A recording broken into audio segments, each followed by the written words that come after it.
আসসালামু আলাইকুম। সবাই কেমন আছেন? ভালো আছেন? এখন কাটিং হবে। এই যে কুমির মধ্যে লেস, আবায়া কাতারি, এটা মডেল কাতারি, বুঝছেন? হাতার মধ্যে ডিজাইন, এই যে কুমির লেস, তারপরে কাপড় হচ্ছে মিনিমেট, এটাতে হবে ডিজাইন।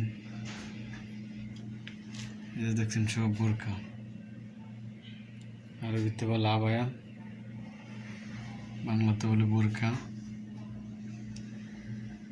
আমরা সব বোরকার কাজ করি। দেখছেন